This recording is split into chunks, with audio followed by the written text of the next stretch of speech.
Maintenant, par rapport à l'existence de plusieurs communautés religieuses dans le pays, moi je trouve que cette diversité c'est une richesse, ce n'est pas un problème. Ce que j'ai demandé et ce qui est indispensable et qui est le passage obligé pour que nous puissions sortir des sentiers battus, c'est que cette mine d'or, je l'ai appelée mine d'or, qui constitue notre rapport avec Allah subhanahu wa ta'ala, nous devons l'exploiter. Nous devons l'exploiter pour nous mobiliser, pour nous mettre au travail, pour revenir à la moralité et à l'éthique que nous avons perdue. Parce que j'ai dit, la moralité a pour origine Dieu subhanahu wa ta'ala. C'est en croyant à Allah subhanahu wa ta'ala qu'on se dit, ça je laisse ça à cause de Dieu. Le prophète a dit, alayhi salatu wassalam, quiconque laisse quelque chose à cause de Dieu, Dieu lui donnera mieux que ce qu'il a laissé. N'est-ce pas? Donc, nous sommes tous des croyants, les chrétiens, tout le monde, y compris les kémites. Même les kémites ont leur place dans la société. Tout le monde a sa place, chaque citoyen a sa place dans la société. Pourvu que ce citoyen la respecte celui de l'autre. Quand je vais faire un peu allusion à ce qu'a dit mon jeune frère sur la question de la laïcité, moi je crois qu'il ne faut pas confondre deux choses. Je n'ai pas dit que c'est lui qui fait la confusion, mais je le dis à l'intention de l'opinion. Ne confondons pas la liberté de culte, la liberté d'opinion, la liberté de conscience. Ne les confondons pas à la laïcité. C'est pas la même chose. La liberté de culte est garantie par l'islam. L'islam n'a jamais combattu quelqu'un à cause de sa religion. Et au contraire, regardez, l'histoire est là. C'est l'histoire qui est le premier témoin.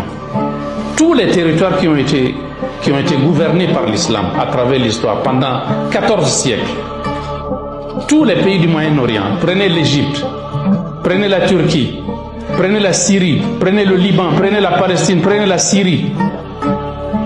Tous ces pays-là ont gardé leur religion. Si l'islam forçait les gens à devenir musulmans, mais ces gens-là, les Coptes égyptiens ne seraient pas restés Coptes jusqu'à présent.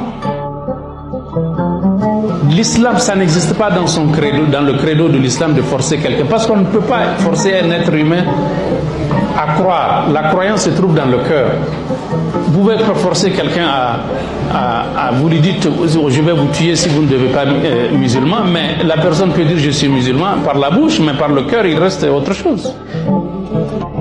Et dans l'histoire, je ne sais pas si j'ai suffisamment de temps pour répondre, dans l'histoire de l'humanité, donc j'ai dit dans tous les pays, prenez le cas de l'Andalousie, l'islam a régné pendant à peu près 7 siècles en Andalousie. Donc, regardez un peu quelques petits exemples.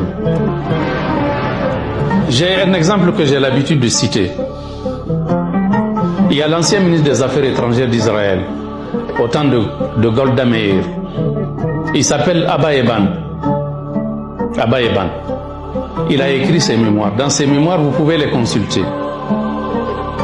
Abba Eban est un juif séfarade, parce que les juifs, c'est plusieurs types de juifs.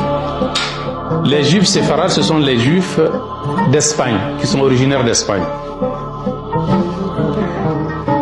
Il a rapporté dans ses mémoires que ses parents, qui sont des juifs séfarades, sont des juifs d'Espagne, ses grands-parents ont vécu pendant plusieurs siècles en Espagne sous le califat omeyyade de Cordoue, le califat musulman de Cordoue. Ils n'étaient pas persécutés, ils n'étaient pas inquiétés. En effet, les chrétiens, les juifs, les musulmans vivaient pacifiquement dans le califat omeyyade de Cordoue en Espagne. En 1492, quand il y a eu la Reconquista, quand la reine Isabella d'Espagne et le roi Ferdinand de Portugal se sont coalisés contre le califat ou le califat omeyyade de Cordoue, ils ont fait effondrer le califat en 1492. Ils ont donc occupé la zone.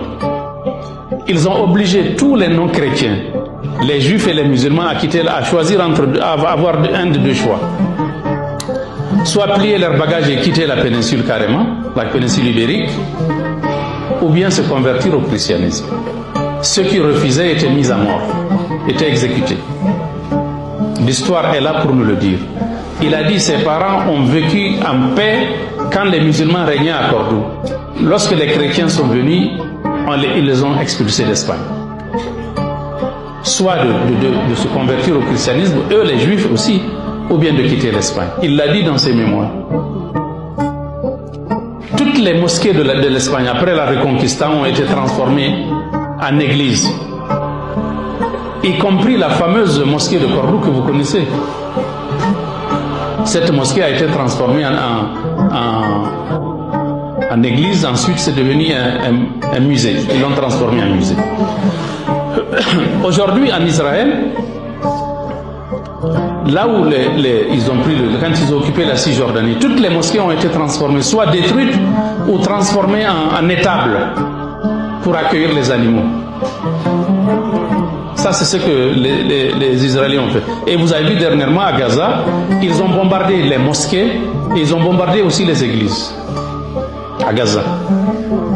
Ça, c'est quelque chose que l'islam ne fait pas. Ça ne fait pas partie du credo de l'islam. Donc, que les gens ne craignent rien. Nous, ce qu'on cherche, c'est qu'on permette aux musulmans de connaître, d'apprendre les religions pour ne pas perdre leur foi et leur identité culturelle. C'est normal, mais nous avons nos enfants dans les écoles publiques que nous finançons. Parce que ce sont les contribuables qui financent les écoles. Ces écoles-là qui sont des écoles publiques, nos enfants qui vont y étudier, en plus de ce qu'ils étudient, qu'on leur donne un curriculum islamique pour leur permettre de garder leur culture islamique pour qu'ils ne soient pas déculturés. Parce que vous trouvez, ces écoles-là forment quelqu'un, on lui donne jusqu'au doctorat. Vous êtes en train de préparer le doctorat ici.